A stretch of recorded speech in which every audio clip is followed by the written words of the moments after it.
Mas, Iago, dos motivos que eu te chamei aqui, porque eu vi um corte seu que tá viralizando aí pra caramba, e depois eu fui descobrir que nem é tão atual assim, Não, né? não. Foi. Eu dei uma entrevista pra Karina Bach. Faz quantos anos isso? Eu não lembro. Menor ideia. Faz 5 anos, então? Eu ainda era careca, então. Ah, tá. Então já faz alguns tempo, anos, é. Velho Testamento. E é o Iago do Velho Testamento. Tem essa piada, né? Depois que eu emagreci, botei cabelo, acho que eu fiquei mais simpático, assim, fiquei Isso. menos chato. E aí, dentro da entrevista, ela me perguntou sobre sexualidade, como é que os cristãos lidam com o homossexual, né? Que é um grande debate, né? E é um debate que às vezes as pessoas fogem. Eu lembro de um texto do Nelson Rodrigues. Quem lembra? Comédia da Vida Privada. Quando o Nelson Rodrigues escreveu. Ele era muito crítico do Dom Helder Câmara, né? Vivia xingando o Dom Helder Câmara de tudo. Que era um grande pároco, né, na região do Nordeste. Ele dizia que o Dom Helder Câmara sua renda dependia da pobreza do Nordeste. Porque no dia que se desenvolvesse o Nordeste, ele perdia todo o discurso dele, que era Perdia só o emprego isso. dele. Perdia o emprego dele. Ele disse que ele chorava de urticária sempre que uma indústria se instalava no Nordeste. Ele vivia provocando o Dom Helder, né? E um dia ele fez uma crônica inteira, porque o Dom Helder Câmara estava numa entrevista, e aí perguntaram sobre sexualidade, sobre o celibato, casar virgem, essas coisas. Aí a resposta dele foi: o que me preocupa, na verdade, é a fome no Nordeste. Claro. Né? E aí o Nelson Rodrigues, que nem era uma pessoa de índole muito religiosa, diz, cara, o cara é um padre, ele não consegue na TV falar sobre a doutrina da igreja, entendeu? Falar sobre, porque vai desagradar a sociedade, a cultura. Então, existem temas que sempre quando a gente vai falar, a gente fala ciente que vai dar problema, ciente que vai incomodar as pessoas, ainda mais num cenário social como que a gente vive, que existe uma discordância e uma divisão social muito grande sobre o que é homofobia, o que é discurso de ódio, o tipo de aceitação que você vai ter, a comunidade trans, a comunidade LGBT de forma geral, né, homossexuais. E aí você tem muita divergência social nesse sentido. Algumas pessoas acham que certos discursos deveriam ser aceitos socialmente, outros acham que deveriam ser criminalizados, tinha que ir pra cadeia pelo que você fala. Né? E aí, quando a Karina Bach me pergunta sobre isso, como é que a igreja recebe os homossexuais, o homossexual vai pro céu e tal, eu dei uma resposta de 13 minutos. Né? Porque eu não sou um irresponsável. Claro. Vamos explicar direitinho a partir da palavra de Deus, da escritura, entre meios e tal. Alguma página, aí tudo bem, era uma entrevista, tudo bem explicado. Alguma página, não sei se fã ou hater, né? Pegou um trechinho, fez um corte de 1 minuto, cortou várias frases assim, sabe? Pegou uma frase aqui, uma frase aqui, uma frase daqui, tirou toda a complexidade. É o clássico. Né? E aí fez parecer. E o pior assim, que fez parecer que eu era mais permissivo à homossexualidade do que eu realmente sou. E aí eu não viralizei na comunidade secular, que era o que eu achei que iria acontecer com a entrevista como essa. Assim, a comunidade LGBT vai me pegar aqui, vai me colocar na cadeia, sei lá. Porque eu já fui denunciado ao Ministério Público por outras coisas, né? Já fomos. Quem nós. nunca? Até o Vilela. Já foi, Vilela? Ministério Público? Não. Nunca teve que Poxa explicar o vida. MP? Não, Que é isso, não. Vilelinha? Aí tá Verdade. Que é isso? Me sinto decepcionado com você, Vilela. Eu não estou à altura do meu podcast. Você foi por quê da denúncia? Eu vou chegar lá, mas é por homofobia, lógico. Não, eu fui por racismo religioso. Ô, louco. Aliás, foi homofobia? Foi. Mas a gente se livrou, obviamente. Não, depois eu conto a A história. gente chega lá. Eu conto tenho a uma história. cartinha Essa do história é Ministério boa. Público. Essa história é boa. Eu tenho uma cartinha do Ministério Público dizendo que eu posso dizer o que eu digo, que eu posso pregar à vontade. Então eu sou muito feliz. Mas aí não foi a galera que eu achei, a comunidade woke, LGBT, que eu achei que ia pegar no meu pé. Não, foram outros pastores, foi a comunidade religiosa. E aí foi um hecatombe nuclear, assim, pra mim, dentro do meu núcleo. Porque você tem uma série de outros youtubers, de outros pastores, discutindo e avaliando e chegando a conclusões daquilo que você acredita, baseado em um corte de 1 minuto de uma coisa que era maior. E aí, cara... E aí a gente tem que se explicar.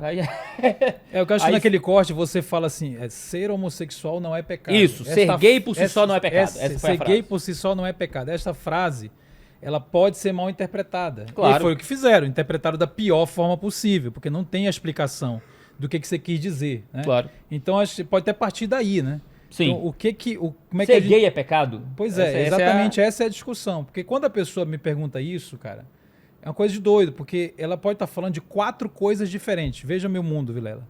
4 coisas diferentes. O cara fala assim, ser gay é pecado. Legal. Ele pode estar falando de atração. Uma coisa é dizer assim, uma pessoa tem atração pelo mesmo sexo. O que é isso, de acordo com a Bíblia? Isso é uma resposta. Outra coisa é a prática da homossexualidade. Porque ninguém é obrigado a praticar nada. Né? Inclusive o heterossexual. Ele pratica ou não pratica. Ele não pratica tudo o que sente. Então a prática, evidentemente, é uma escolha. Eu escolho olhar, inclusive a cobiça, que é uma prática também, embora mental, é uma prática de pôr a atenção erótica naquilo segundo a Bíblia, naquilo que Deus não me deu, né? Então eu coloco a atenção, é uma prática. Mas eu escolho ter sexo com a pessoa ou não. Então a resposta para a prática é de um jeito. A atração tem outra nuance. A outra coisa é a tal da identidade. A ideia de que a Bíblia não reconhece a pessoa a Bíblia não constrói identidades a partir do que a pessoa sente. O que a pessoa sente é importante, mas não é o centro de quem ela é. Para o mundo de hoje, você é o que você sente. O que você sente define. Para a Escritura, não. A homossexualidade é vista como uma prática. Tanto é verdade que lá em Levítico está escrito assim, ó, com o homem não te deitarás como se fosse mulher. Não está escrito não seja gay. Porque o seja não faz sentido. Está dizendo, ó, não pratica esse ato aqui. Inclusive é de um jeito tão literal que é uma descrição de um ato. Não te deite com o homem como se fosse uma mulher. É tão literal nesse sentido de comportamento. Então, comportamento, atração, identidade.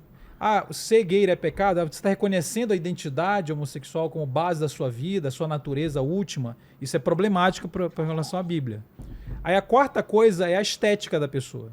Porque muita gente olha para uma pessoa e é efeminada. Aí ele fala assim, aquele cara é um gay.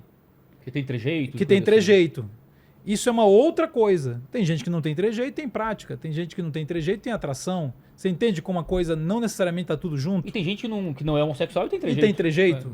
E assim vai. Então, o problema desse assunto é este. As pessoas vão falando. Eu falo A, usando a palavra homossexual, você entende B, e a gente começa a brigar. Porque a gente nem disse o que a gente está falando exatamente. Então, por isso que a pergunta e a afirmação fica capciosa, né? Fica de várias interpretações possíveis. E aí, dentro disso tudo, também vai ter discordância. Porque com relação à atração, por exemplo, né? Sim, sim. Vai ter discordância, porque foi esse o tema central, né? Que a atração, aí o que é atração? Atração é um pecado? Ou eu preciso praticar um ato mental ou físico externo para ser o pecado? Essa que é a pergunta que estava sendo feita e tal. E eu acho que dá pra gente já seguir por aí pra gente começar a entrar no núcleo da conversa, né? Se a pergunta é ser homossexual, ser gay é pecado, né? A gente pode destrinchar essas 4 coisas e tentar olhar pra cada uma delas, né? Por exemplo, se eu pergunto, quando alguém chega pra você e pergunta assim, pastor, eu sei que eu pastor de igreja, sou pastor de igreja, a já teve essas conversas várias vezes na vida. Várias vezes. De, pastor, eu sou gay. Essa linguagem que já chega na linguagem da identidade. Pastor, eu sou gay, e agora, o que eu faço? Quando chegam pra ti com essa conversa, como pastor, sabendo que você não tá falando pra sua igreja aqui, você tá falando pra uma grande comunidade secular, tem que explicar pessoas tudo. que talvez achem já um absurdo que seja pecado. Isso, claro. Eu entendo a pessoa que achar, vamos fazer o disclaimer, né? Eu entendo a pessoa achar que é um absurdo. Eu entendo, porque está dentro de uma outra cosmovisão. O problema é que você tem também de compreender que a gente está partindo de uma cosmovisão das escrituras, que tem todo um pressuposto, e não é tirado do sovaco. Isso tem todo um caminho teológico das escrituras, muito claramente, da história da igreja, fundamentado para ter esse debate, essa discussão. Então, quando a pessoa chega, eu sou gay, o que eu faço? Eu sou gay e eu sou um cristão, ou eu quero ser um cristão, o que eu faço? Nós vamos ter de caminhar com essa pessoa, primeiro, para ela entender como é que ela vai lidar com a homossexualidade. Então, primeira coisa, foi o que eu falei aqui, é separar essas coisas. Separar essas coisas. Então, vamos lá. A atração homossexual, ela não é uma decisão do sujeito. Porque nós não conseguimos decidir o que nos atrai. Se eu pudesse decidir, inclusive o heterossexual, né? Eu sou casado. Se eu pudesse decidir, nenhuma outra mulher seria atraente aos meus olhos, porque eu não quero pecar. Eu não quero adulterar. Adultério não é pecado? Mas eu não consigo decidir isso. Eu decido o que faço com a atração que eventualmente possa ter. Porque existem pessoas, mulheres, atraentes no mundo e que não são a minha esposa. Então, por respeito a Deus, por honra a Deus, por obediência a Deus e por honra a minha esposa, eu decido todo dia que se alguma mulher for atraente, eu não vou colocar a minha atenção nela, porque eu não quero cobiçá-la, começa tudo na mente. E eu não vou me relacionar sexualmente, afetivamente com ela, porque eu não quero adulterar. Eu não consigo decidir que nada me atraia, porque eu não sou invulnerável. Então, a partir do momento que eu creio nas Escrituras, que eu creio que eu devo ser fiel, que eu não devo adulterar, eu não me torno blindado afetiva e eroticamente. Existem coisas que vão me atrair, e aí vão gerar tentações. E a Bíblia é clara na ideia de que nós vamos ser tentados. Então, do mesmo jeito que qualquer hétero, não escolhe o que lhe atrai, escolhe o que fazer com isto, o homossexual também não escolheu, ele não sentou um dia, decidiu, eu vou ter atração homossexual. Aquilo surgiu na vida dele. Aí é outra pergunta, né? Por que surgiu? Os crentes fazem muito essa pergunta. Mas por que a pessoa tem atração? Ok, essa é uma outra questão. Mas uma vez que está lá, como é que ele vai lidar com isso? Então ele não decidiu ter atração. Ele vai decidir o que fazer com ela. O que é um cristão? Portanto, né? O cristão é uma pessoa salva pela graça de Deus. Deus o salvou. Deus o chamou a si. E essa pessoa, ela é ensinada todo dia pela própria ação de Deus a viver de acordo com aquilo que crer, enquanto ela convive com coisas que sente, que são, às vezes, inconvenientes, que são, às vezes, contraditórias àquilo que crê. Isso em qualquer área da vida. Por exemplo, vamos mudar de assunto, vamos mudar de tema. Por exemplo, a Bíblia manda você perdoar as pessoas. Manda ou não manda? Manda. Manda perdoar, 70 vezes 7. Por dia. Por dia. Mas se alguém matar a sua filha, vai ser fácil? Você vai sentir? Claro que eu não vou sentir, meu Deus do céu. A Bíblia vai continuar escrito lá, perdoe. Aí eu vou ter de olhar para o que eu creio e decidir perdoar, não baseado no que eu estou sentindo. Porque em mim não há um sentimento de perdão, embora há crença nisso. Então é basicamente o que eu estou tentando dizer. Eu vou viver a vida a partir do que creio, convivendo com eventuais atrações que podem me levar a pecar. Então, a vida com atrações que podem me levar a pecar é uma vida de todo mundo. Seja hétero ou não, submetendo essas atrações a Cristo, a minha fidelidade à palavra de Deus. Então, é o processo que a pessoa vai ter de encarar com relação à atração. Sempre que eu tô com pessoas, seja da minha igreja, seja de outros ambientes, porque desde que eu comecei a falar mais sobre fé fora do ambiente da minha própria igreja e em ambientes mais públicos, muitas pessoas com outras histórias de vida, né, chegam pra mim e dizem, cara, e a linguagem geralmente é mais explícita possível, né? Cara, eu sou gay, eu moro com outro cara. Sim. E tal. E como é que é? Como é que é com Jesus aí? Né? E a minha resposta é sempre assim, cara, o que é Jesus pra você? E aí? O que é que você pensa? Eu não quero saber o que é que você sente sobre pessoas do mesmo sexo. O que é que você sente sobre Jesus nesse momento? Não, aí, dependendo da resposta, tem um caminho. Ah, cara, eu não sei, Deus é só um cara. Deus é só... Não creio em Jesus. Se você não crê em Jesus, você faz o que você quiser da sua vida, entendeu? Assim, não adianta virar hétero. É. Não adianta você moralizar a sexualidade se você não encontrar realmente Cristo como seu Senhor e Salvador. Foi C.S. Lewis que escreveu, naquele famoso As Cartas de um Diabo ao Seu Aprendiz, Sim. que uma das grandes armadilhas do diabo é fazer a gente estar mais preocupado em moralizar a sociedade do que em converter as pessoas a Cristo, né? Então alguém que não crê em Cristo pergunta sobre o que fazer com a sexualidade dela, cara, assim, sem crer em Cristo, você faz o que você quiser da sua vida, entendeu? É a sua vida. Não prejudique ninguém, não faça mal pros outros, pra não, entendeu? Mas no fim das contas, a nossa visão de sexualidade vai ser muito dependente da modo como a gente enxerga a pessoa de Jesus e o modo como a gente enxerga a Escritura.